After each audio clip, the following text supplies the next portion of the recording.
अच्छाई बुराई का द्वंद्व। सुमति कुमति सबके उर रहा है, ये अच्छाई और बुराई सबके भीतर है, सुमति कुमति सबके भीतर है। ये देवासुर संग्राम पुरातन तो है पर सनातन है। देवता माने सदगुण, असुर माने दुर्गुण।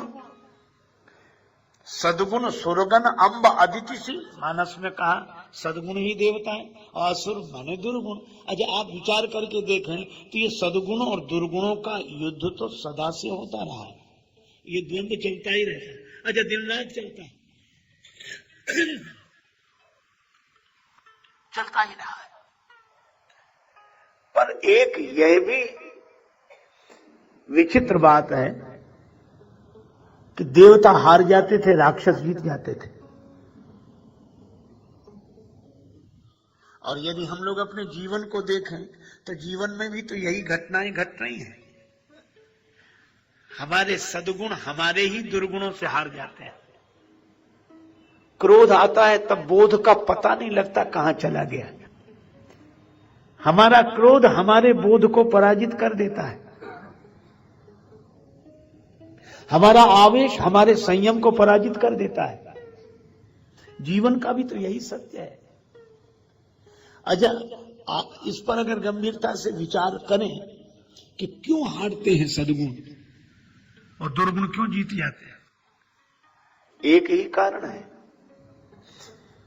कि सद्गुणों में बड़ी अच्छाई है पर एक कमजोरी है, ये कभी इकट्ठे नहीं रहते। और दुर्गुणों में सब बुराइयां हैं, एक अच्छाई है, ये कभी अलग अलग नहीं रहते हैं। इनमें संगठन है, दुर्गुणों में संगठन है और सद्गुणों में संगठन नहीं है। और यह भी सभी के जीवन का अनुभव है कि जो सद्गुणों और दुर्गुणों के संदर्भ में बात कही गई, यही सद्गुणी और दुर्गुणियों के संदर्भ में है। आप देखो,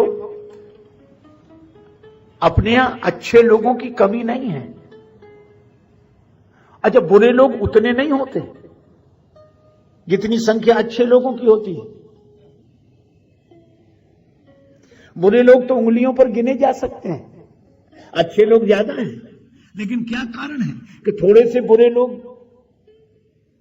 सबको परेशान करते रहते हैं? उसका कारण यही है कि अच्छे लोग संगठित नहीं है, सद्गुण जिन जिन में वो संगठित नहीं है। आज भी देखो, जो लोग अच्छी अच्छी बात कर रहे हैं, कई लोग कर रहे हैं पर मिलकर कहां कर रहे हैं, संगठन नहीं है। आप देखो, 4 शराबी आराम से रह जाते हैं, इतने आराम से रहते हैं कि दूसरा न मिले तब तक उनको चैन नहीं मिलती, खोज खोज के। एक आदमी चिलम पीता था,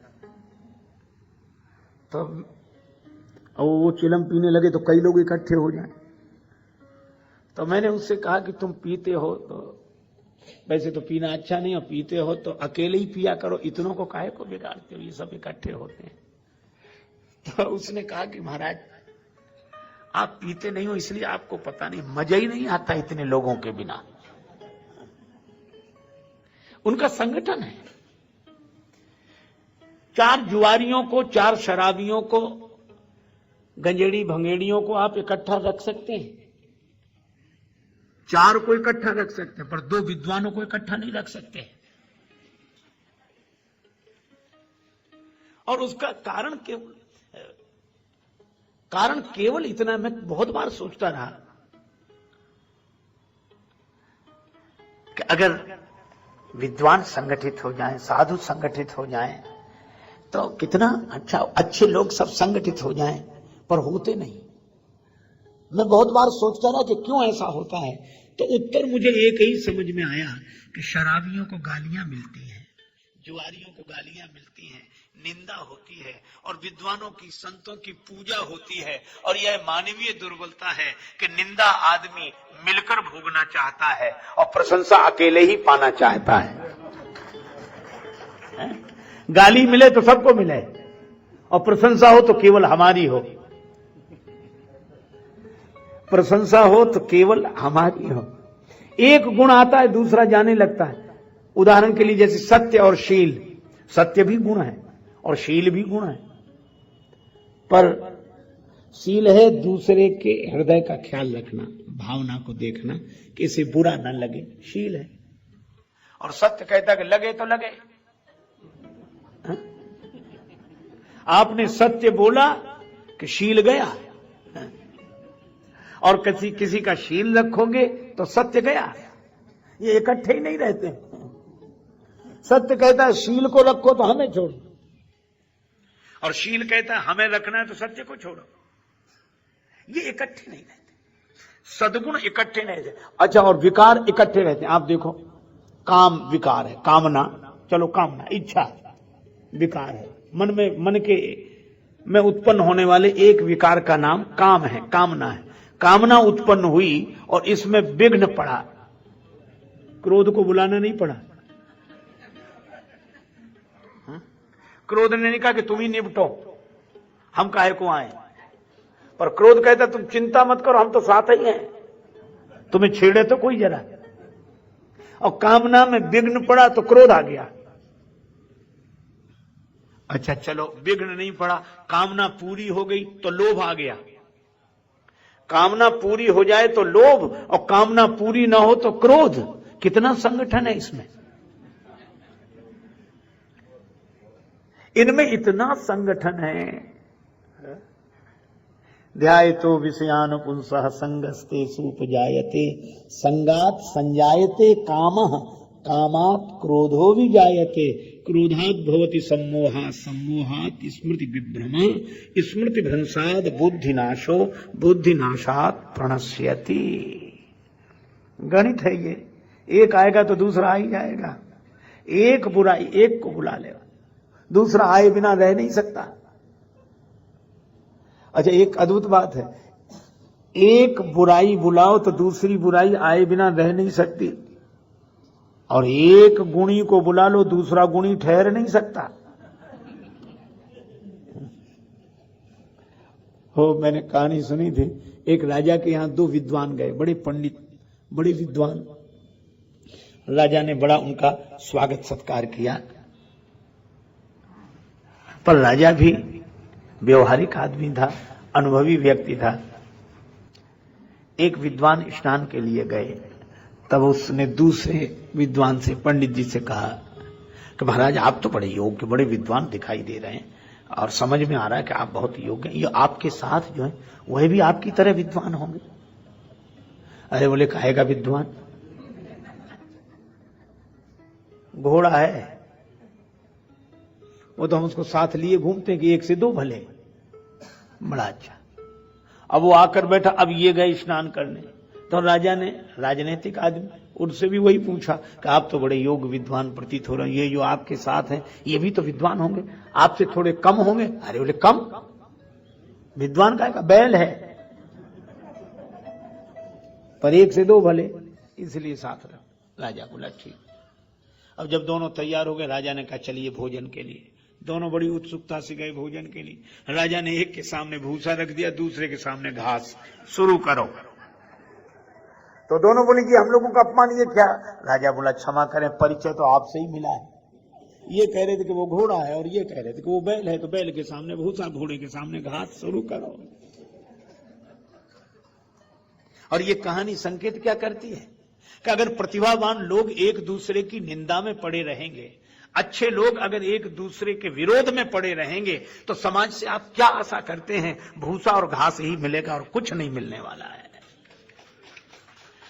राजा ने कहा कि पहले संगठित तो हो जाओ। अच्छा, एक अद्भुत बात है, राम जी और रावण का झगड़ा बाद में हुआ। राम जी और परशुराम जी का झगड़ा पहले हो गया। अच्छा, दोनों भगवान, राम जी भी भगवान और परशुराम जी भी भगवान, दोनों अवतार। अच्छा, एक और अद्भुत बात है, दोनों को तुलसीदास जी ने उपमा भी एक ही दी। रघुवर बाल पतंग, पतंग कहते सूर्य को, और परशुराम जी आए तो आयो भृगुकुल कमल पतंगा, दोनों सूर्य। और दोनों अवतार, दोनों भगवान और दोनों का विरोध। इसका अर्थ क्या है? इसका अर्थ यह है कि बुरे लोग ही समाज के लिए समस्या नहीं है, अच्छे लोग भी समाज के लिए समस्या बन जाते हैं। कब? जब एक अच्छा आदमी दूसरे अच्छे को सहन नहीं कर पाता है, तब। प्रकाश देने वाले दोनों ही हैं। सूर्य, दो सूर्य आ गए, राम जी भी सूर्य, परशुराम जी भी सूर्य, पर झगड़ा किस बात का हुआ? परशुराम जी ने कहा या तो हमसे युद्ध करो, नहीं या राम कहलाना छोड़ दो। करी परतोष मोर संग्रामा, ना ही तो छाड़ कहाऊ रामा। या तो युद्ध करके मुझे संतुष्ट करो, नहीं आज से राम कहलाना बंद कर दो। राम जी को मनी मन हंसी आई कि सारा झगड़ा नाम का ही निकला, कि नाम हो तो हमारा ही हो, इनका ना हो जाए। सबसे बड़ी समस्या तो यही है कि हम अकेले ही हों, दूसरे को तो हम सह नहीं सकते। तो राम जी ने विनोद में ही और विनम्रता पूर्वक एक बात कही, पर उसमें व्यंग निकल ही आया। राम जी ने कहा कि महाराज हम तो वैसे ही छोटे हैं, राम मात्र लघु नाम हमारा, परसु सहित बड़ नाम तुम्हारा। आपका नाम तो वैसे ही बड़ा है, हमारा तो 2 अक्षर का नाम राम और आपका नाम तो परशुराम। तो नाम की अगर बात है तो नाम में तो आप वैसे ही बड़े हैं हमसे।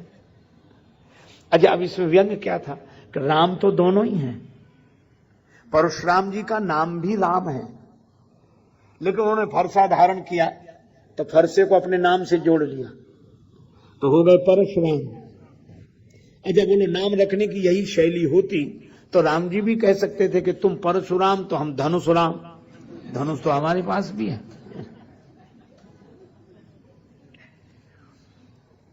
असल में अपने हाथ में जो आ जाता, अब देखो फरसा भी हाथ में है, तो अपने हाथ में जो है क्या वो अपने हाथ का है?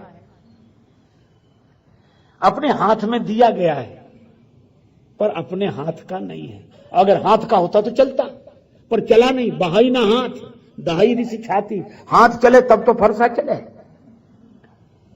तो जो हाथ में आ गया है उसको अपने नाम से काहे को जोड़ते? फिर इस हाथ में अच्छा, हाथ में जब आएगा कोई भी पदार्थ तो तभी आएगा जब कोई दे। तो जब भगवान ने दिया है तब तो हाथ में आया। अच्छा, अद्भुत बात है, भगवान ने दिया तब हाथ में आया, तो जिसने दिया उसका नाम तो भूल गए और जिसके हाथ में आया उसने अपने नाम से जोड़ लिया उसे। और यही बात होती है। तो आपके हाथ में जो आए उसे अपने नाम से न जोड़ें, आपके हाथ में जो आए उसे भगवान के नाम से जोड़ें कि हाथ में मेरे है पर भगवान ने दिया है, भगवान का है, मेरा उसमें क्या है।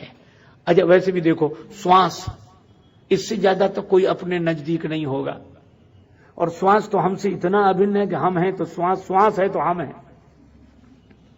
लेकिन ये आपकी श्वास आपके लिए है पर आपकी नहीं है, भगवान ने दी है।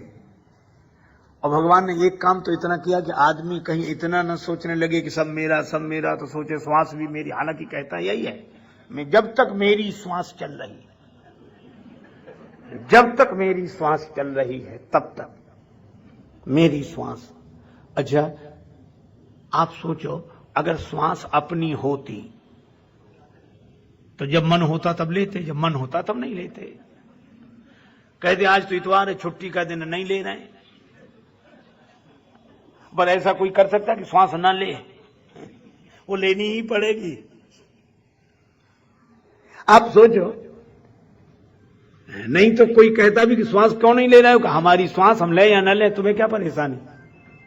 पर भाई इसी तरह जब हमारे जीवन में जो कुछ भी विशेषताएं आए, यह सोच लें कि भगवान की दी हुई हैं, भगवान की हैं, तो मन अभिमान से नहीं भरेगा। और मुझे लगता है कि अच्छे अच्छे लोग, प्रतिभावान लोग, ज्ञानी लोग, गुणी लोग, समाज को कुछ देने वाले लोग अगर भगवान से जुड़ जाएं तो फिर बुरे लोग इन्हें नहीं मिटा सकते, फिर बुराई अच्छाई को नहीं मिटा सकती। और यही कारण है, अभिमान ही विष है और भगवान अमृत हैं। और ये कथा बड़ी सुंदर है कि देवासुर संग्राम में भी जब देवता हारते थे राक्षसों से। अच्छा, एक और अद्भुत बात, रावण चलता गदा लेकर, आपन चले गदा कर लीने। रावण का जब राज्य हुआ, चारों तरफ अधर्म ही अधर्म, जब जब होए धर्म के हानि। रावण ने अपने प्रजाजनों से कहा कि तुम धरती के देवता मिटाओ, ब्राह्मण, धरती के देवताओं को तुम मिटाओ और स्वर्ग के देवताओं को मैं देखता हूं। यहां के तुम मिटाओ, वहां के हम देखें। ये विद सबही आज्ञा दीनी, आपन चलो गदा कर लीनी। और जहां जाए तो देवता भाग गए, रावण अकेला और देवता इतने पर भाग गए। इसका अर्थ क्या है कि कितने भी गुण आपके जीवन में हों, पर इन सबको मिटाने के लिए एक बुराई काफी है। अच्छा, देवताओं से किसी ने पूछा कि तुम तो अमर हो, तुम्हें किस बात का डर है, क्यों भाग रहे हो? जब तुम अमर हो तो रावण तुम्हें मार नहीं सकता। रावण क्या कोई भी नहीं मार सकता, फिर भाग क्यों रहे हो? देवताओं ने कहा इसीलिए तो भाग रहे हैं कि हम अमर हैं। मरने वाले होते तो ज्यादा ये सोचते कि ज्यादा से ज्यादा मरेंगे और क्या होगा, लेकिन हम मर सकते नहीं, पता नहीं कब तक पिटेंगे, इसलिए भाग रहे हैं।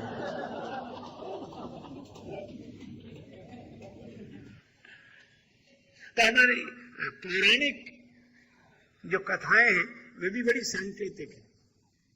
समुद्र मंथन हुआ और समुद्र मंथन करके अमृत निकाला गया, अमृत देवताओं को पिलाया गया, तब देवताओं ने राक्षसों पर विजय पाई। ये कथा है। पर बहुत बढ़िया सागर का मंथन किया है, संसार सागर का मंथन किया, अमृत निकाला और अमृत देवताओं को दिया। तो तुलसीदास जी महाराज से पूछा कि अमृत क्या है? श्री तुलसीदास जी ने कहा प्रेम अमी है, प्रेम ही अमृत है। और देवताओं को ये अमृत पिलाया गया तो इन्होंने राक्षसों पर विजय प्राप्त कर ली। और अमृत है प्रेम, देवता माने जिनमें सद्गुण हैं ऐसे लोग। तो आज जितने प्रतिभावान अच्छे सद्गुणी लोग हैं, अगर भगवान की कृपा से ये प्रेम का अमृत पी लें तो समाज में बुराई पर आज भी विजय प्राप्त की जा सकती है, विजय पाई जा सकती है। प्रेम हो जाए, प्रेम का अमृत पी ले, फिर इन्हें कोई नहीं मिटा सकता। प्रेम। अच्छा, सबको प्रेम का उपदेश देते, आपस में प्रेम नहीं, तो पीना तो खुद पड़ेगा प्रेम। और वही हुआ, रावण ने इतना अत्याचार किया, इतना अत्याचार। परम सभीत अकुलानी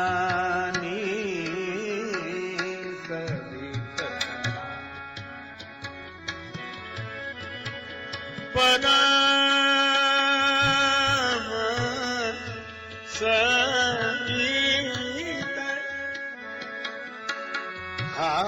परम धरा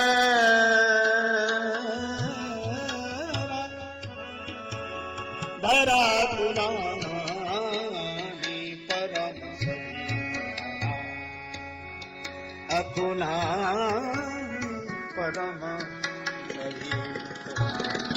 धरा सभी तो सभी। पृथ्वी माता घबरा गई। ये पृथ्वी माता ही तो सबको धारण किए हुए है और यही घबराई। श्री तुलसीदास जी महाराज से पूछा गया कि पृथ्वी माता है, इनका आध्यात्मिक रूप गोस्वामी जी महाराज कहते हैं सुमति भूमि थल, सुमति भूमि।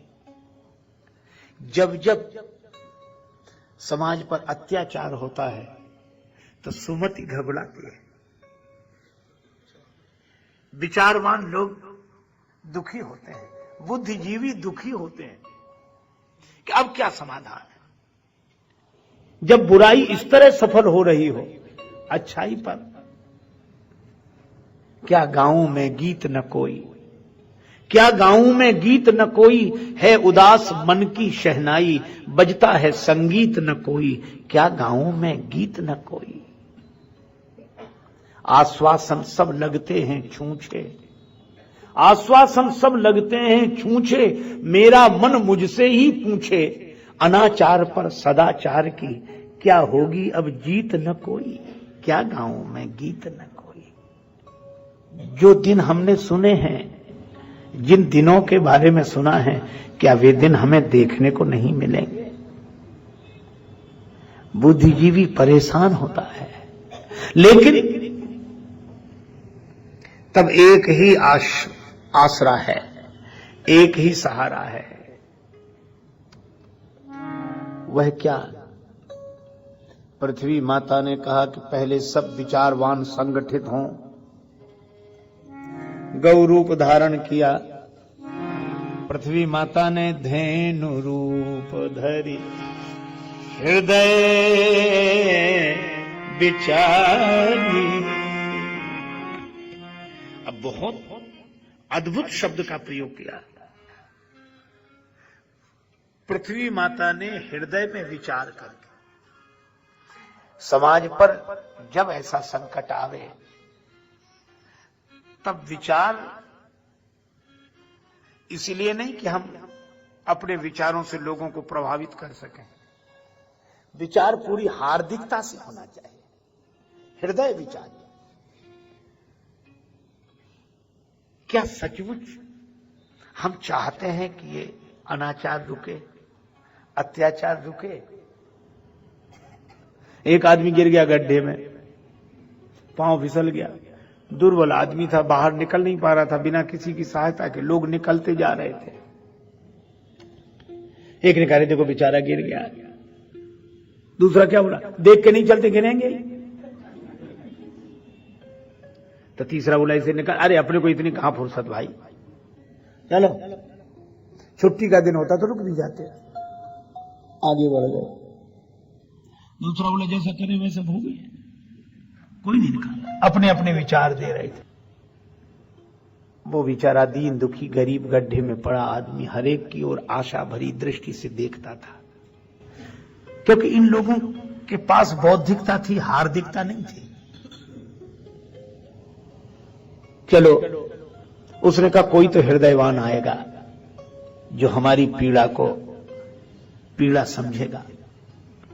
एक आदमी आया, ओ आप गिर गए, बड़े दुख की बात है। वो नीचे उतरा, उसको लगा कि ये हमारा उद्धार करेगा।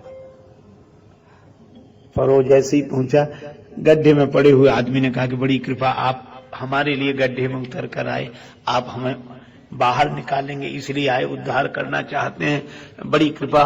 वो मुस्कुरा कर बोला, धोखे में मत रहना। फिर तो आप हैं कौन? बोले हम विचारक हैं, प्रवचन देते हैं, व्याख्यान देते हैं, कोई सुनता ही नहीं है, हमारी बात सुनकर लोग भाग जाते हैं। तो हमें ऐसे ही श्रोता की तलाश थी जो भाग न सके, और भाग्य से तुम मिल गए हो। तुम गड्ढे में न गिरे होते तो हम विचार किसको सुनाते, फिर हम व्याख्यान किसे देते? तो हमें तो लगता है कि तुम पढ़े ही रहो ताकि हम विचार देते रहें। यह तो वैसी बात हुई कि जैसे डॉक्टर कहे कि तुम रोगी बने ही रहो ताकि हमारा अस्पताल चले। पर कोई हार्दिक भाव वाला डॉक्टर ये कभी नहीं चाहेगा कि तुम रोगी बने रहो। तो विचार जब हार्दिक हो जाएगा, इसीलिए मानस में संकेत है, धैन रूप धरि हृदय विचारी।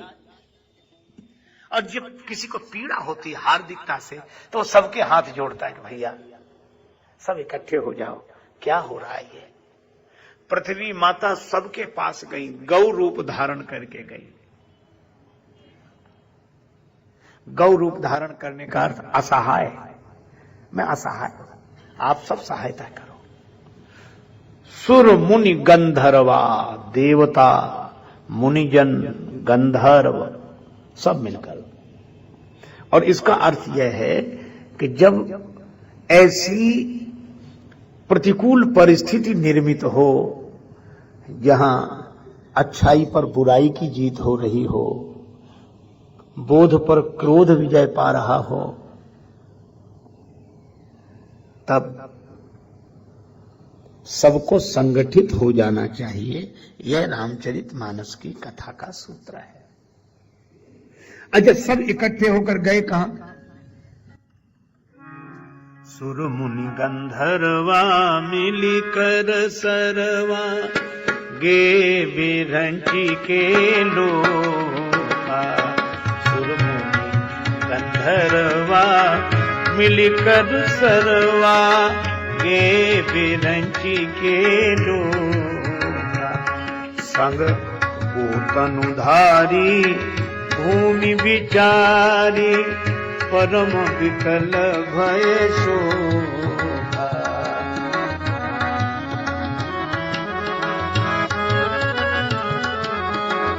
परम विकल भय शोभा।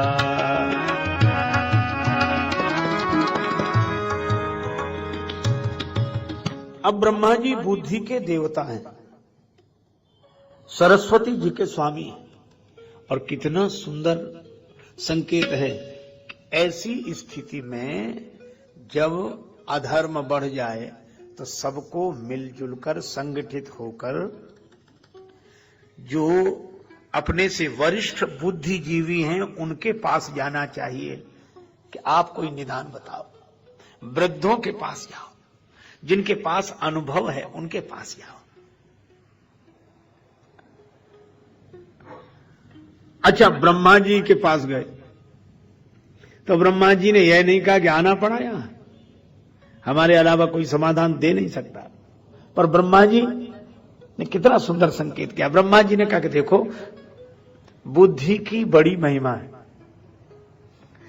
पर बुद्धि भी असीम नहीं है, ससीम है।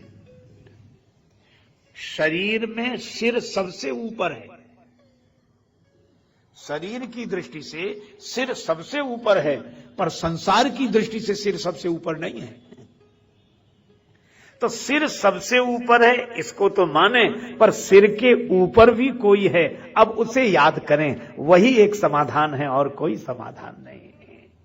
और सिर पर कौन? सिर पर सीताराम फिकर फिर क्या करना। सिर पर सीताराम फिकर फिर क्या करना, क्या करना, फिकर फिर क्या करना। सिर पर सीताराम फिकर फिर क्या करना।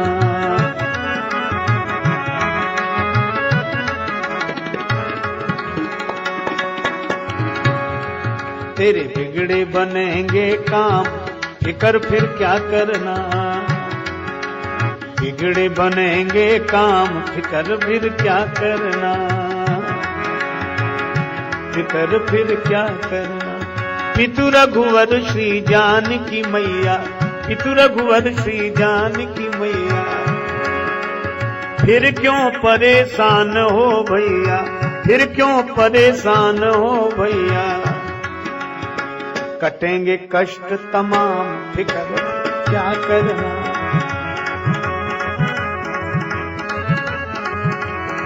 सिर पर सीताराम फिकर फिर क्या करना। सिर पर सीता फिकर फिर क्या करना। निराश नहीं होना। चमन उजड़ गया, कुछ यादगार बाकी है। चमन उजड़ गया, कुछ यादगार बाकी है। कहीं कहीं पे निशाने बहार बाकी है। कैसे कह दूं कि सहारे तमाम टूट गए, अभी तो रिश्ते परवरदिगार बाकी है। भगवान का भरोसा। अच्छा, दिया जलाकर छत पर रख दो, कौन बचाएगा उसे बुझने से।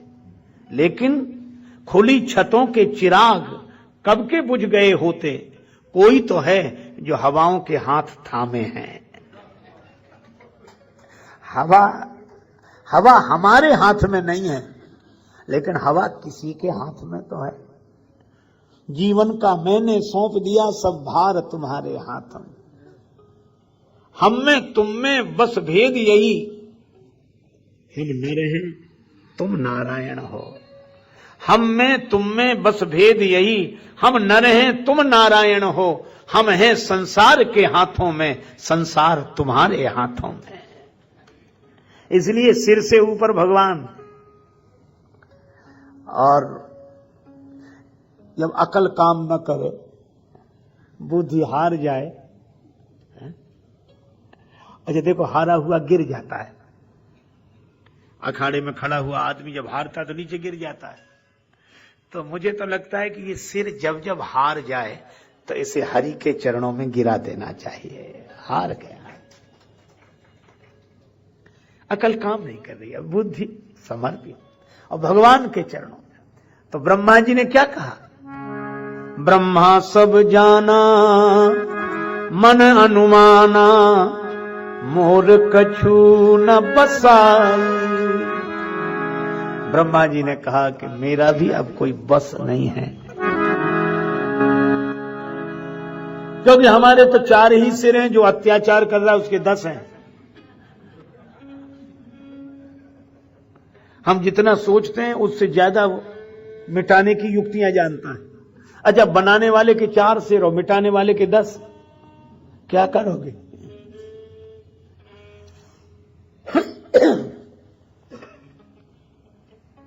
तब उपाय, जा करते दासी सो अविनाशी, हमरे उतोर सहाई। जा करते दासी सो अविनाशी, हमरे उतोर सहाई। जा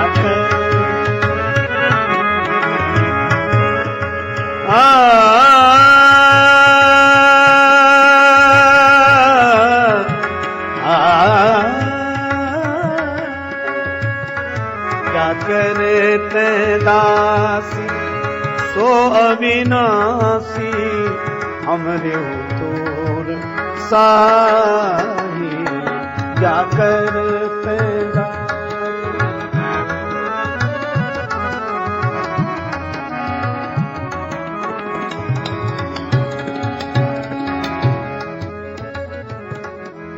धरनि धरहि मन धीर, कह बिरंची हरिपद सुमिर। जानत जन की पीर, प्रभु भंजई दारुण विपत्ति। जा करते दासी सो अविनाशी, हमरे उतोर साही। जा करते दासी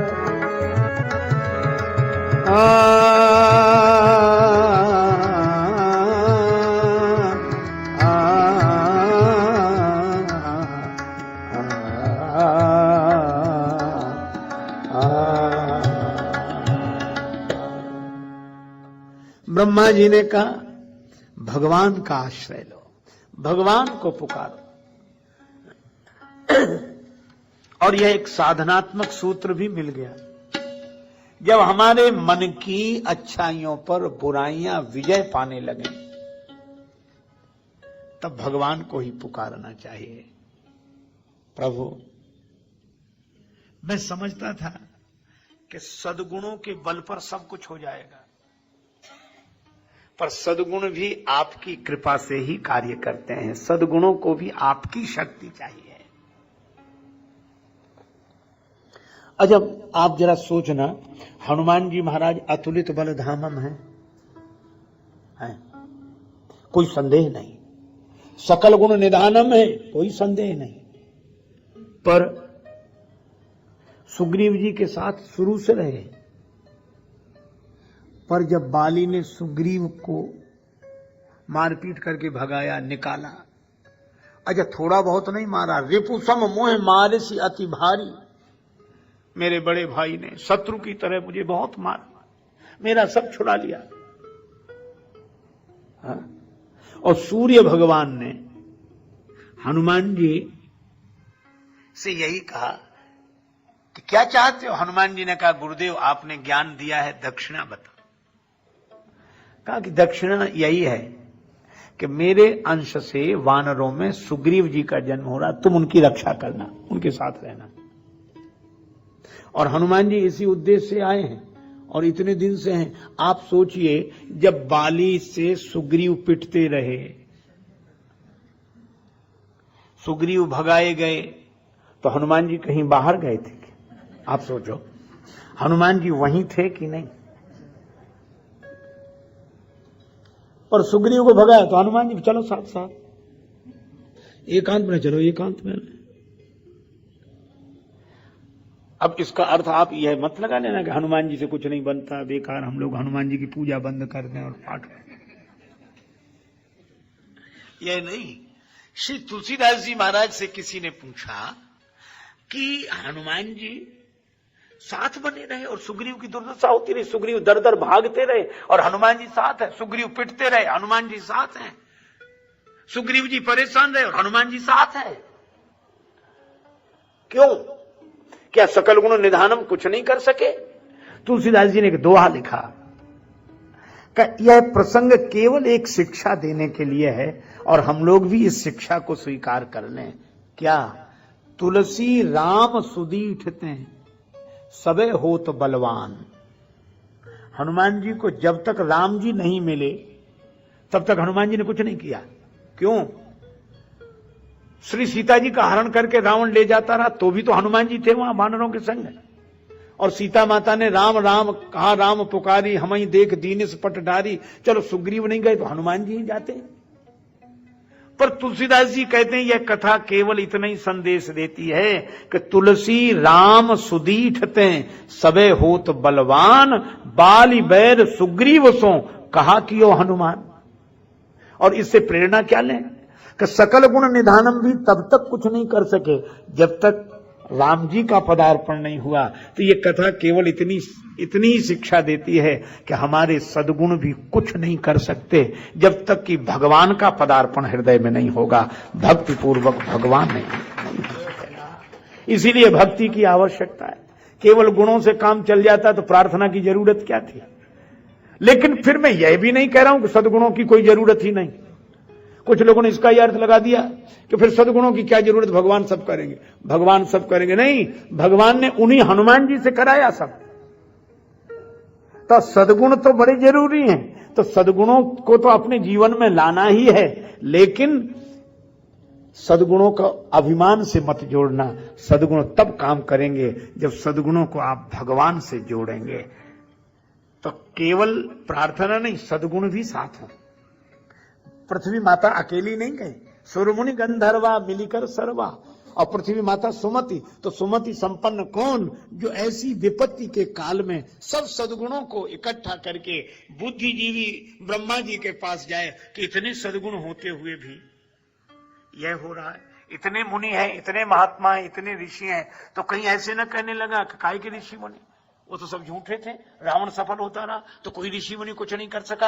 अरे नहीं भाई, ऐसा नहीं है कि वो कुछ नहीं कर सके, पर सच्चाई जीवन की यह है कि सद्गुणों की महिमा कम नहीं है, पर ये बिना भगवान के कुछ नहीं कर सकते।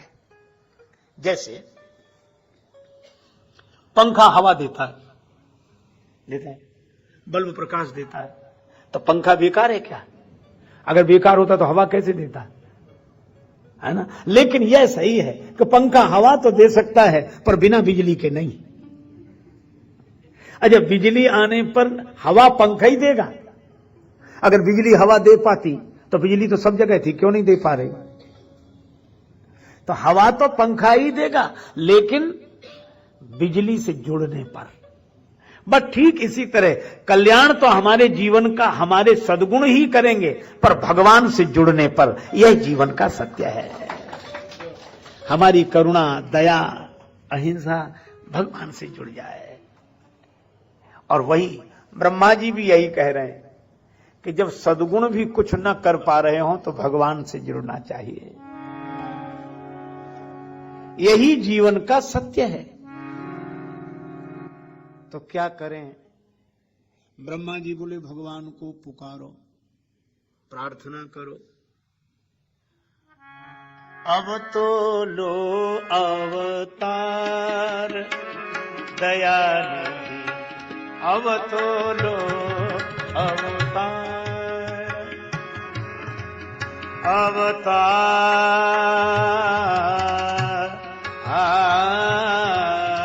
अवतार लो अवतार।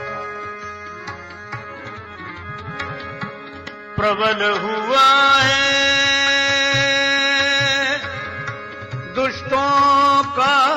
बादल प्रबल हुआ,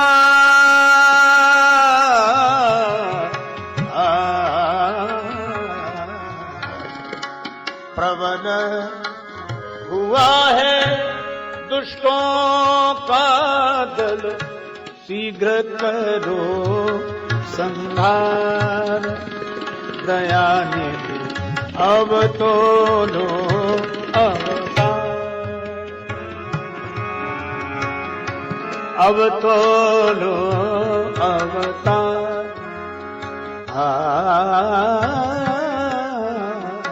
अब तो लो अवतार। दयानिधि अब तो लो अवतार, लो अवतार, अवतार, अवतार। अवतार लो, अवतार लो,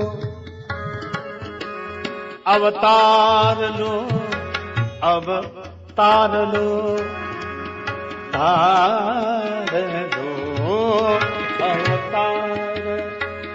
दयानिधि अब तो लो अवतार, अवतार, अवतार। दयानिधि अब तो लो अवतार। पुकार, देखो पुकार कभी व्यर्थ नहीं जाती। निर्बल के प्राण पुकार रहे, जगदीश हरे, जगदीश हरे। भगवान को पुकारे, पूरे विश्वास के साथ पुकारे। देखो किसी चीज का नहीं दिखाई देना यह सिद्ध नहीं करता कि होता नहीं है। हवा नहीं दिखती पर होती है। एक सज्जन बोले भगवान तो सब जगह है, कण कण में, व्यापक है, व्याप्त है, फिर मंदिर बनाने की क्या जरूरत। दूसरे ने कहा कि बात तो सही है, जब भगवान सब जगह है तो मंदिर बनाने की क्या जरूरत हो। दूसरा आदमी बोला कि हवा भी सब जगह है, फिर पंखा लगाने की क्या जरूरत। हवा भी सब जगह है।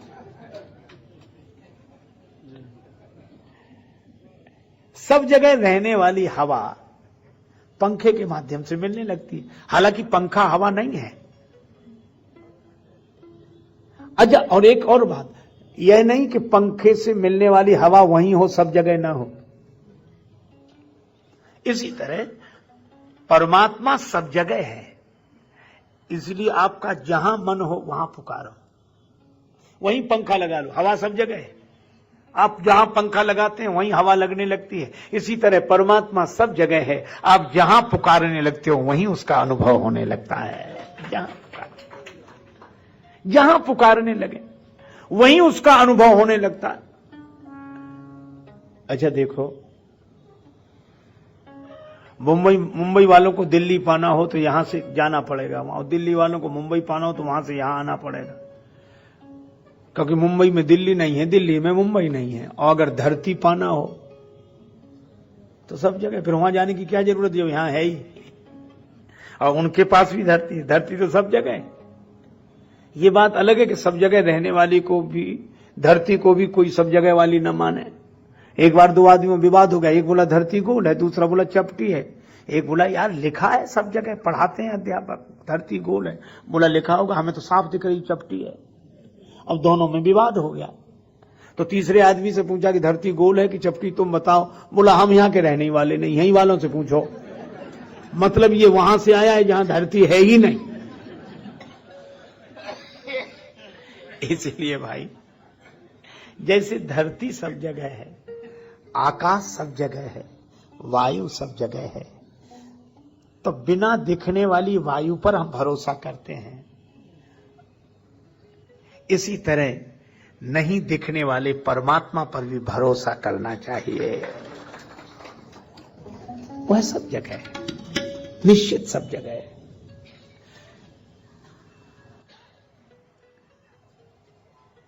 अच्छा, हवा सब जगह है, इसका पता कैसे लगेगा। पंखा लगा के देखो, बिजली से तार जोड़ो, लगने लगेगी हवा। तो परमात्मा सब जगह, इसका प्रमाण कैसे मिलेगा। कहीं बैठकर पुकार कर देखो, पता लगने लगेगा। हरि व्यापक सर्वत्र समाना, प्रेम ते प्रगट हो ही मैं जाना। और ये शंकर भगवान का अनुभव है। ब्रह्मा जी बोले पुकारो, प्रभु को पुकारो। सर्वसम्मत से यही निर्णय हुआ, भगवान की शरण में चले। हानि धर्म की बहुत हुई है, अंधकार ने ज्योति छुई है।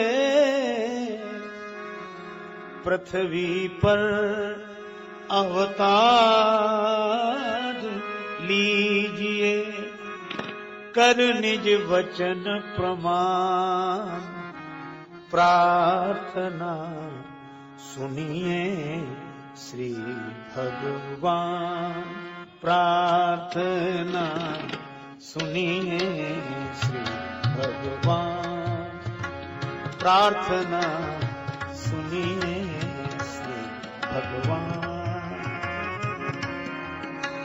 कीजिए जन जन का कल्याण, कीजिए जन जन का कल्याण, प्रार्थना सुनिए श्री भगवान, प्रार्थना सुनिए श्री भगवान।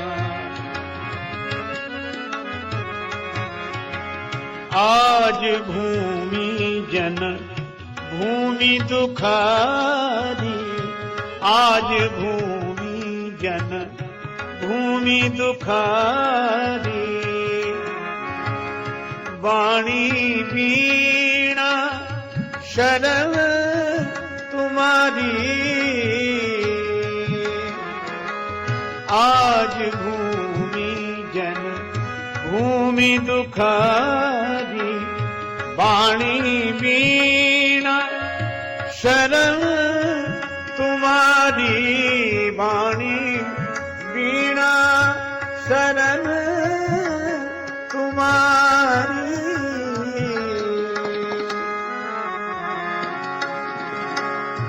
वीणा को झंकार दीजिए, वीणा को झंकार दीजिए, वाणी को वरदान, प्रार्थना सुनिए श्री भगवान।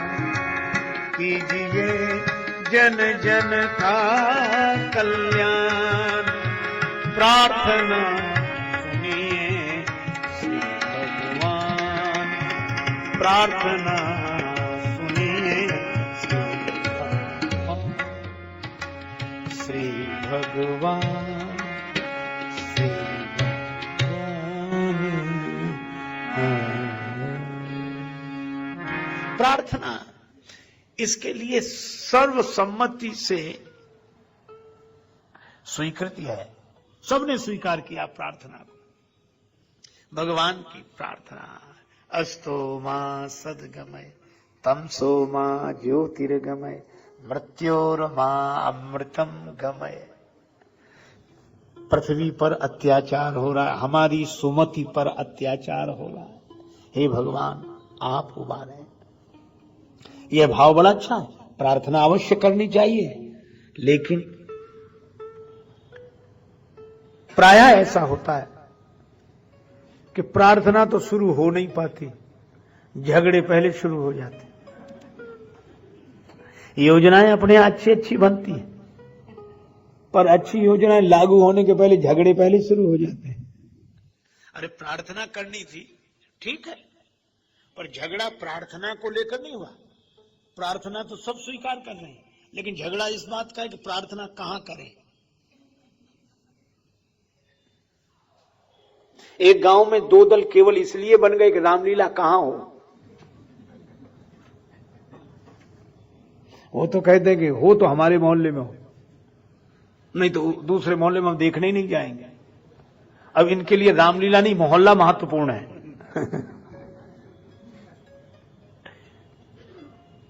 अच्छा, अब आजकल तो लोग रावण तक का प्रचार करते हैं। दशहरे के दिन सबसे बड़ा रावण हमारे यहाँ का। रावण भी बड़ा होना चाहिए, तब नाम बड़ा होगा।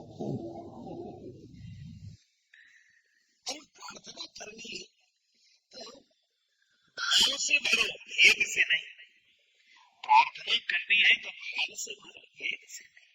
आप जाए वही प्रार्थना करें, क्योंकि भगवान सब जगह है। इसलिए किसी विशेष जगह जाने की आवश्यकता नहीं है। श्री स्वामी विवेकानंद जी एक उदाहरण देते थे कि निश्चित माप से अगर एक वृत्त खींचा जाए और वृत्त की परिधि पर कई बिंदु अंकित कर दिए जाएं, तो केंद्र बिंदु से दूरी तो सबकी बराबर है। अब परिधि पर अंकित बिंदु ये झगड़ा करें कि तुम हमारे पास आओ तो केंद्र ज्यादा नजदीक पड़ेगा, तो चक्कर ही लगाता रहेगा। इसलिए अच्छा तो यह है कि वो जहां है वहीं से केंद्र बिंदु की ओर चले, दूरी सबकी बराबर है। इसलिए भाई परमात्मा जैसे केंद्र सभी परिधि पर अंकित बिंदुओं से बराबर ही दूरी पर है, इसी तरह परमात्मा का भी संबंध सबसे समान है। चलने की बात है। अच्छा, एक और अद्भुत बात, जब कोई परमात्मा की ओर चलता है तो ऐसा हो ही नहीं सकता कि परमात्मा न चले। भगवान ने तो कहा कि जे तो चले विनीत तू। हमारे एक संत हुए श्री विनीत जी महाराज, उनका ये दोहा है, जे तो चले विनीत तू जगतज मेरी ओर। तू संसार छोड़कर जितना मेरी ओर चलता है, तेते पग मैं भी धरूं करूं कृपा की कोर। तुम जितना मेरी ओर चलते हो, मैं भी तुम्हारी ओर उतने ही कदम चलता हूं। तो भक्त ने कहा कि तब तो हमें बड़ी निराशा होगी। मैं 2-4 दिन में एक आध कदम चलता हूं, कभी चलता हूं कभी नहीं भी चलता हूं।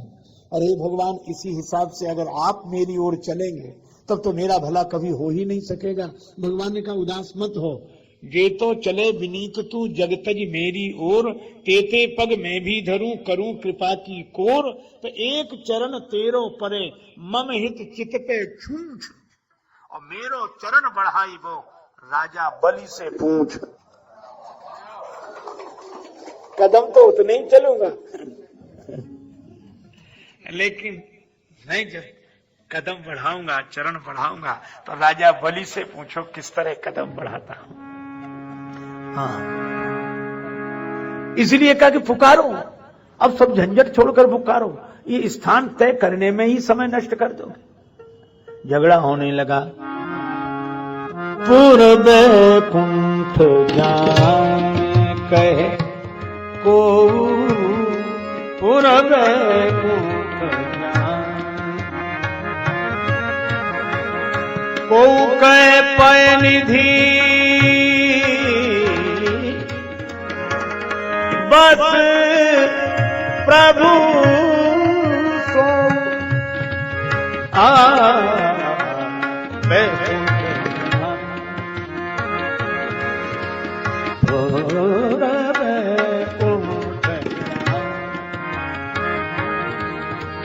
को कहे पयन बस प्रभु सो, पूर्वे कुंठ जान बैकुंठ जान बैकुंठ।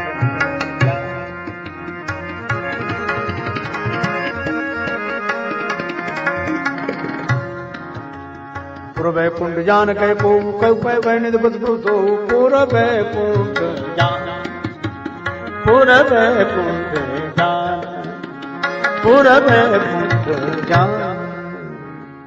कोई कहता भगवान को पुकारना है तो बैकुंठ चलो। कुछ लोग बोले नहीं, आजकल वो क्षीर सागर में रहते हैं। अब किसी ने पूछा कि इनमें गलत कौन बोल रहा है, सही कौन बोल रहा है। मुझे तो लगता है इनको गलत सही के ढंग से सोचना ही नहीं चाहिए। दोनों सही बोल रहे हैं और दोनों सही नहीं लग रहे हैं। अच्छा, जो कह रहा है कि बैकुंठ में है भगवान, वो ठीक कह रहा है। उसको और जगह मिले नहीं, उसे बैकुंठ में मिले तो कहेगा वहीं मिलेंगे। और जिसको क्षीर सागर में मिले उसे बैकुंठ में क्यों मिलेंगे, लगेंगे क्यों? तो सही तो बोल रहे हैं, पर अपने ससीम सत्य को बोल रहे हैं। इनका सत्य जहां इन्हें अनुभव वहां तक ठीक है, ठीक भी बोल रहे हैं, लेकिन ठीक नहीं बोल रहे हैं। हाँ। तो सार्वभौम सत्य क्या है? परमात्मा की प्राप्ति में सार्वभौम सत्य यह है कि जिन्हें वैकुंठ में मिला वे कहते वैकुंठ में ही है और जगह नहीं, जिन्हें क्षीर सागर में मिला वे कहते क्षीर सागर में ही है और जगह नहीं, और जिसे परमात्मा का अपरोक्ष अनुभव हुआ वो कहते सब जगह है, इसलिए वैकुंठ में भी है, इसलिए क्षीर सागर में भी है। और जिसको परमात्मा की सर्वव्यापकता का बोध होगा वह किसी के विरोध में नहीं होगा। बोध और विरोध एक साथ रह नहीं सकते। एक गांव में आया हाथी, घंटी बजी, टन टन की आवाज हुई। संयोग की बात कि उस गांव में सभी अंधे रहते थे, अंधों का नगर था, पर अंधे देख नहीं सकते थे, सुन तो सकते थे। घंटियों की आवाज सुनी, दौड़े दौड़े आए, चिल्ला कर कहा क्या है क्या है? महावत बोला हाथी है। अंधे बोले हम देखना चाहते हैं। महावत ने कहा तुम्हारी आंख नहीं, देखोगे कैसे? कहा हाथ तो हैं, हाथों से देखेंगे। ठीक है, महावत ने हाथी बिठा दिया, अंधे टूट पड़े। किसी ने पांव पकड़ा, कुछ अंधों ने, कुछ ने पूंछ, कुछ ने कान, कुछ ने पीठ, किसी ने सूंड। देख लिया? हां देख लिया। हाथी लेकर महावत चला गया, अंधों में झगड़ा शुरू हो गया। और ये कहानी कहती क्या है कि झगड़ा जब होता है अंधों में ही होता है। अच्छा, झगड़े का कारण दृष्टिहीनता है। नियरे होए सूजत नहीं लानत ऐसी जिंद, और तुलसी या संसार को भयो मोतिया बिंद। तो ये मोतिया बिंद दूर कैसे हो? दवा लगाओ। कौन सी दवा?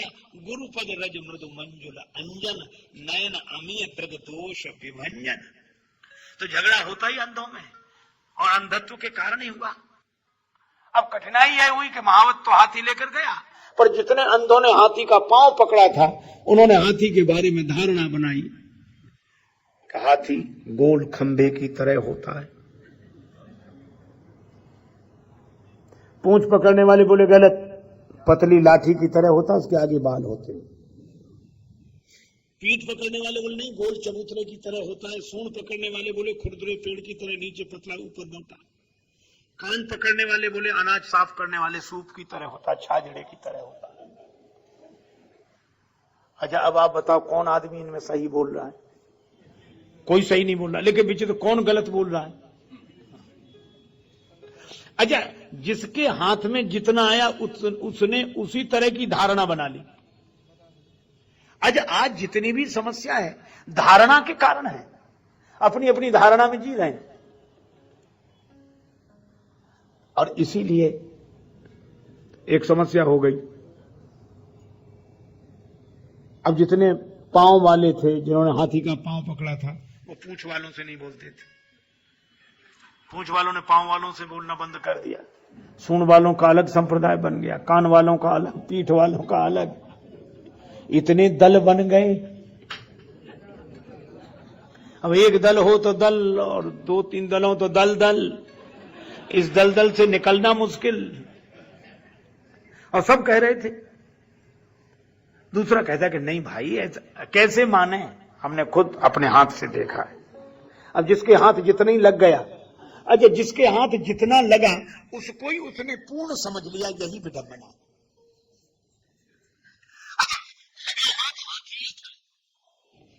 वो बेचारे निर्दोष भी हैं, उनका कोई दोष नहीं है, लेकिन अब क्या करें, धारणाओं में बंधे।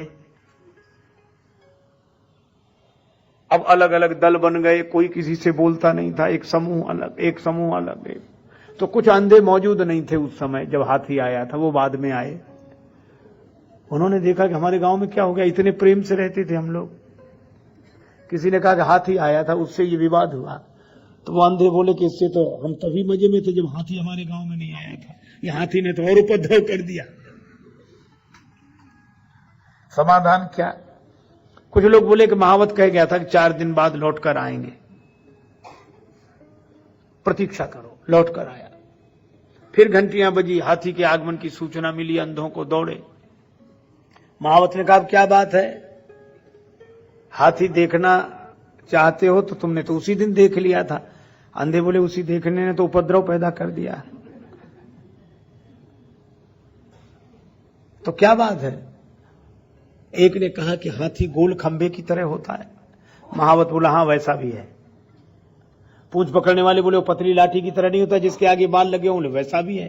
पीठ पकड़ने वालों का गोल चबूतरे की तरह का, वैसा भी है। सूंड पकड़ने वालों ने कहा खुरदुरे पेड़ की तरह का, वैसा भी है। कान पकड़ने वालों ने कहा अनाज साफ करने वाले छाजड़ा सूप की तरह, बोले वैसा भी है। पीठ पकड़ने वाले बोले गोल चबूतरे की तरह। महावत बोला वैसा भी है। तो अंधे बोले क्या 10-12 हाथी लिए हो?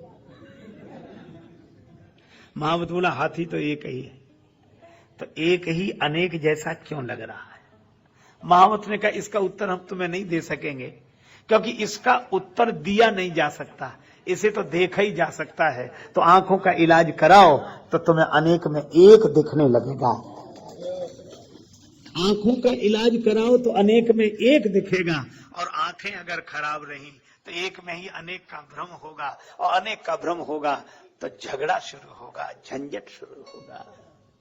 और वो यही हुआ, 2 दल बन गए, लड़ने लगे। एक कहे वैकुंठ में चलो, और जो अंधे कह रहे थे कि हाथी नहीं आया तभी हम मजे में थे। कुछ लोग ऐसे हैं, एक ने कहा ईश्वर साकार, एक ने कहा निराकार, दोनों झगड़ गए।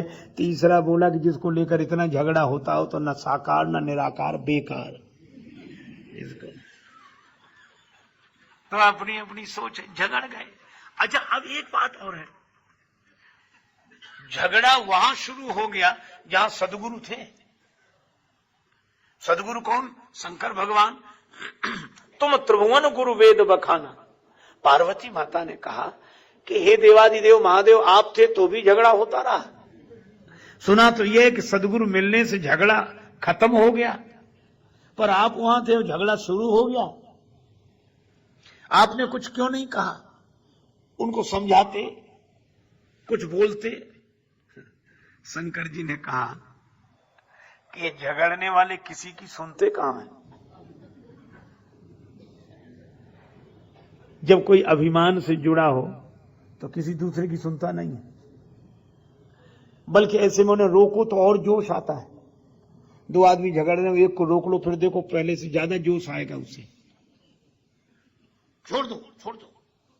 एक आदमी तो बड़ा विचित्र था, उसने खुद दूसरे का हाथ पकड़ रखा था। बोले बस छोड़ दो, मुझे छोड़ दो। वो पकड़े ही नहीं था, और कहता नहीं छोड़ोगे तो तुम्हें नहीं छोड़ेंगे।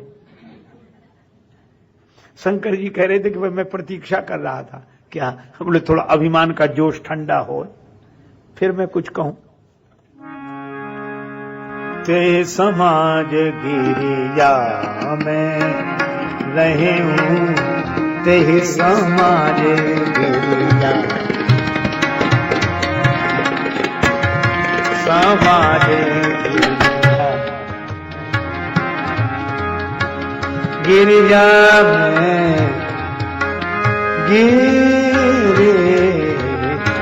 गिरिजा, गिरिजा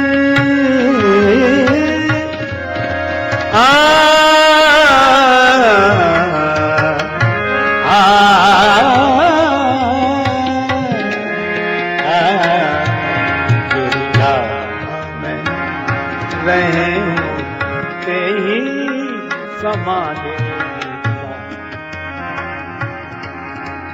ते समाज गिरिजा, ते समाज गिरिजा, ते समाज अवसर पाई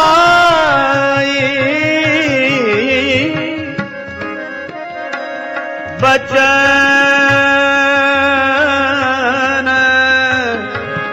बचन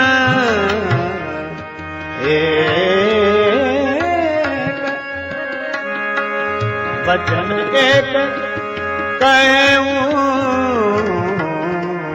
ते समाज गिरिजा में रहूं, ते समाज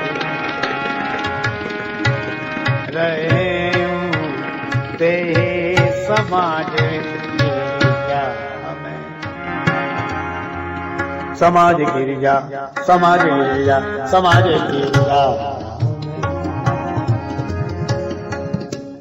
समाज गिरिजा। शंकर भगवान कहते पार्वती हम वहां थे। पार्वती जी बोली तो फिर आपने क्यों नहीं कहा? शंकर जी बोले तुम यहां थे, आप तो यहां थे, तो हम वहां बोलते कैसे? वहां क्यों नहीं बोले? भगवान शंकर ने कहा पार्वती जी आपका आध्यात्मिक रूप श्रद्धा है, और हम वहीं बोलते हैं जहां श्रद्धा होती है, क्योंकि श्रद्धावान लभते ज्ञानम। अब वो तो सुन ही नहीं रहे थे किसी की, तो हमने कहा पहले इन्हें थक जाने दो, ढूंढ लेने दो, कोशिश कर लेने दो। अच्छा एक अद्भुत बात, जब थक गए तब शंकर जी से पूछा आप बताओ। शंकर जी बोले तो सुनो, अगर हमसे पूछते हो तो हरि व्यापक परमात्मा व्याप्त है। तो वैकुंठ वाले बोले ये तो हम भी मानते हैं कि परमात्मा व्याप्त है, लेकिन वैकुंठ में ज्यादा है, क्षीर सागर में कम। क्षीर सागर वाले बोले व्याप्त तो हम भी मानते हैं, पर क्षीर सागर में ज्यादा, वैकुंठ में कम। शंकर भगवान बोले न वैकुंठ में ज्यादा, न क्षीर सागर में कम, न क्षीर सागर में ज्यादा, न वैकुंठ में कम। हरि व्यापक सर्वत्र समाना, सर्वत्र समान रूप से व्याप्त है। तो मिले कैसे? प्रेम ते प्रगट हो ही मैं जाना, प्रेम से मिले। कितना सुंदर संकेत है। मुझे तो लगता है कि भक्ति विज्ञान है, पर हम भौतिक विज्ञान से तो परिचित हैं, भक्ति के विज्ञान से परिचित नहीं। ज्ञान और विज्ञान में एक ही अंतर मुझे लगता है, पता लग जाना ज्ञान है, पदार्थ का पता लग जाना ज्ञान है, और पदार्थ की प्राप्ति हो जाना विज्ञान है। तो भगवान का पता लग जाना ज्ञान है, और भगवान की प्राप्ति हो जाना विज्ञान है। अच्छा विज्ञान वैसे भी, जैसे पता लग गया कि पानी में बिजली है, तो वैज्ञानिकों को पहले पता ही तो लगा होगा कि पानी में बिजली है। तो पता लग जाना ये ज्ञान है कि पानी में बिजली है, और पानी में से बिजली निकाल लेना, प्राप्त कर लेना, ये विज्ञान है। विज्ञान यही तो करता है। इसी तरह कण कण में भगवान है, मूर्ति में भगवान है, मंदिर में भगवान है, ये पता लग जाना ज्ञान है। लेकिन प्रेम के द्वारा उसे प्रकट कर लेना ये विज्ञान है। वैज्ञानिकों ने पानी में से बिजली पैदा की, हमारे गजराज ने भगवान को पुकार कर पानी में से परमात्मा को प्रकट कर लिया। ग्राह ने जब चरण पकड़ा तो गजराज ने प्रभु को पुकारा, प्रभु जल में प्रकट हो गए। पत्थर में से जाने क्या क्या वैज्ञानिक पैदा कर लेते हैं। श्री प्रहलाद जी ने पत्थर के खंभे में से भगवान को प्रकट कर दिया। अच्छा एक अद्भुत बात है, शक्ति और परमात्मा सब में व्याप्त हैं, यही तो सिय राम मैं सब जग जाने। पर भक्त भगवान को प्राप्त कर लेता है और वैज्ञानिक उसी पदार्थ से शक्ति को निकाल लेता है। अच्छा दोनों की जरूरत है। शांति के लिए भगवान चाहिए, सुविधा के लिए साधन चाहिए। अच्छा साधन से सुख मिलता है और साधना से शांति मिलती है, दोनों आवश्यक है। तो मैं आपसे चर्चा कर रहा था कि भक्ति विज्ञान है। शंकर जी ने कहा प्रेम से प्रकट हो ही मैं जाना, प्रेम से प्रकट होते हैं बस। तो प्रेम कैसे हो? बोले पुकारो, पुकारते पुकारते प्रेम हो जाता है। प्रभु को नित्य पुकारते पुकारते आप देखते हैं जाम रहते रहते रहते मोह हो जाता है। इसीलिए हमारे संतों में एक वाक्य प्रचलित है, रमता जोगी बहता पानी, साधु चलता रहे तो निर्मल बना रहता है। तो एक महात्मा बड़े अद्भुत थे, वो घोषणा करते हुए जा रहे थे, जोर जोर से आवाज लगाते हुए जा रहे थे, कोई कब्र मिलेगी, कोई कब्र मिलेगी, कोई कब्र मिलेगी।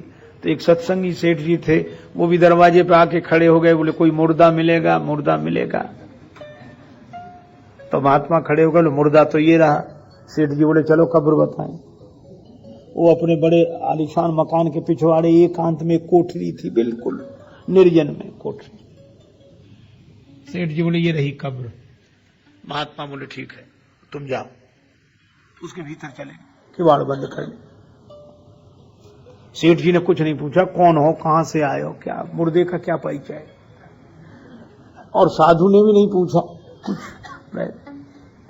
अब कहा कि भाई भोजन भिजवा दिया करो, थाली रखवा दे, उनकी मर्जी हो तो ले, ना हो तो ना ले, कोई मतलब ही ना हो। जैसे महात्मा अपने आनंद में रहते। एक दिन सेठ के घर चोर घुसे, महात्मा जाग रहे थे, उन्होंने देख लिया कि चोरों ने सामान चुराया, वो लेकर गए। महात्मा पीछे पीछे गए, दूर से देखते रहे। उन्होंने कुएं के पास गांव से बाहर आम के वृक्ष के नीचे सामान मिट्टी में दबा दिया कि बाद में ले जाएंगे। सवेरा हुआ, हल्ला मचा, सेठ जी की संपत्ति चोरी चली गई, चोरी चली गई। गांव भर के लोग इकट्ठे हुए, कुछ सब अपना अपना अफसोस ही कर रहे थे और क्या करते। तो महात्मा जी ने सेठ जी को बुलवाया, बुला ला। पहली बार साल भर बाद सेठ जी गए, तुम्हारा सामान चोरी गया है, चिंता न करो मिल जाएगा। उस कुएं के पास आम वृक्ष के नीचे गड़ा हुआ है, जाओ। सेठ जी गए, खोदा, सब सामान मिल गया। आए, सब खुश हुए, पर सेठ जी उदास। महात्मा जी ने कहा कि तुम्हारा खोया हुआ सामान मिल गया और तुम प्रसन्न नहीं दिख रहे हो, क्यों? तो उन्होंने कहा कि सामान मिलने की खुशी उतनी नहीं है जितना दुख इस बात का है कि मुर्दा जिंदा हो गया। मुर्दा जिंदा हो गया। महात्मा मुस्कुराए, लेकिन उनके आंखों में आंसू थे। उन्होंने कहा ठीक कहते हो, मुर्दा भी ज्यादा दिन कहीं रह जाए तो जिंदा हो जाता है। मुर्दा भी ज्यादा दिन कहीं रह जाए तो जिंदा हो जाता है, अहम आकार ग्रहण कर ही लेता है। इसलिए ज्यादा जिंदा हो ही नहीं कहीं, ताकि अहम आकार ग्रहण करे, मुर्दा जिंदा हो। मस्तराम मुर्दों से बोले हमको कुछ बतलाओगे? मुर्दों में से एक मुर्दा बोला मर जाओ सुख पाओगे। अच्छा, नदी में जब डूबता है जिंदा आदमी डूबता, मुर्दा नहीं डूबता। अच्छा, डूबने के लिए जिंदा होना जरूरी है और पार होने के लिए मुर्दा होना जरूरी है। बिना मुर्दा हुए कोई तर नहीं सकता और बिना जिंदा हुए कोई डूब नहीं सकता। तो जिनका अहंकार जिंदा है वही संसार की सरिता में डूबते हैं, और जिनका अहंकार मर गया वो पार हो जाते हैं। सीधा सा नहीं। तो अब आप सोचो कि एक जगह रहने से रहते रहते रहते लगाव पैदा हो जाता है। एक जगह रहते रहते लगाव पैदा हो जाता है। तो यही तो संत कह रहे हैं कि पहले दिन उतना लगाव नहीं होता, दूसरे दिन थोड़ा, फिर तीसरे दिन थोड़ा, ज्यादा दिन रह जाओ तो फिर एक दूसरे के बिना रह नहीं सकते। और ये इसीलिए रहने और ठहरने में क्या अंतर है? अगर आप विचार करो रहने और ठहरने में, मुझे तो लगता है कि थोड़ी देर का रहना ही ठहरना है और ज्यादा दिन का ठहरना भी रहना है। धर्मशाला में भी आदमी रहता ही है पर उसे ठहरना कहते हैं, और मकान में भी ठहरता है लेकिन उसे रहना कहते हैं। क्योंकि धर्मशाला में 3 दिन रहता है तो 3 दिन का रहना ठहरना लगता है, और 70 साल ठहर जाए तो ठहरना रहना लगने लगता है। तो आप सोचो, रहते रहते लगाव हो जाता है। ये स्वाभाविक सबके जीवन का अनुभव है। तो यही बात यहां कही जा रही है कि जब रहते रहते आसक्ति पैदा हो जाती है, जब रहते रहते आसक्ति पैदा हो जाती है, तो भगवान का नाम कहते कहते भक्ति क्यों नहीं पैदा हो जाएगी? एक सज्जन बोले हम तो किया, नाम लिया, लेकिन आज मजा ही नहीं आया। तो हमने कहा कि जब पहली बार किसी घर में रहे थे तब मजा आ रहा था। बोले नहीं, वो बहुत दिन बाद आया। हमने कहा जब रहते रहते आसक्ति होती है तो कहते कहते भक्ति आएगी। विश्वास करो आएगी जरूर। इसलिए भगवान को पुकारो, पूरे विश्वास के साथ पुकारो। जब शंकर जी ने यह कहा तो शंकर जी की बात सबने स्वीकार कर ली। मोर वचन सबके मन माना, साधु साधु करी ब्रह्म बखाना। शंकर जी सदगुरु हैं और सदगुरु की पहचान क्या है? जिनका उपदेश सबको मान्य हो, जिनका सत्संग सर्वग्राह्य हो, सर्व स्वीकृत हो। और संत कौन? जिसके साथ सब चल सके वो संत, या जो सबको साथ लेकर चल सके वो संत। मोर वचन सबके मन माना, ब्रह्मा जी ने कहा साधु साधु साधु। यह बड़ी कल्याणकारी वाणी है, इसका पालन सब करें। तो प्रार्थना वहीं की गई, कहीं नहीं गए, जहां थे वहीं। जय जय सुरनायक जन सुखदायक, प्रणत पाल भगवंता। जय जय सुरनायक जन सुखदायक।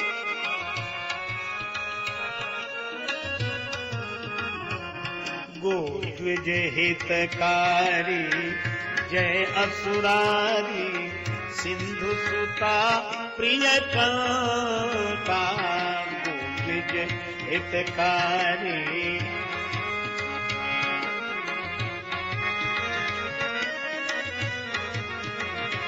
पालन सुरधरनी, अद्भुत करनी, मरम न जानई कोई।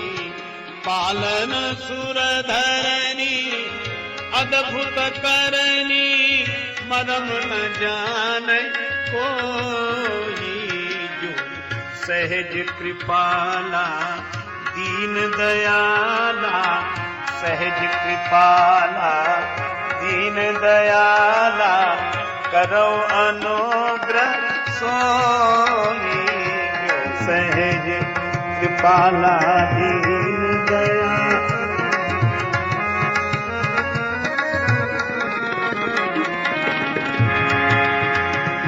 जय जय अविनाशी सब घटवासी, व्यापक परमानंदा।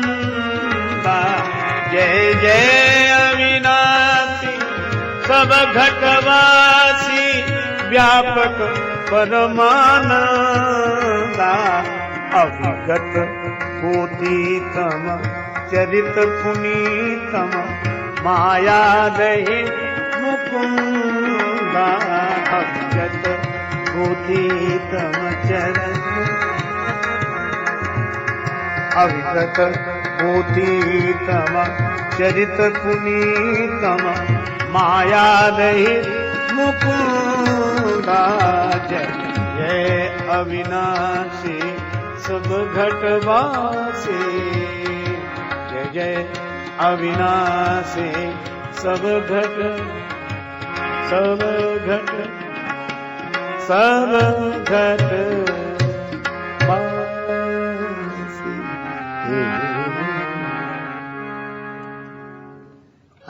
प्रार्थना की गई, जय लाग विरागी जलानुरागी।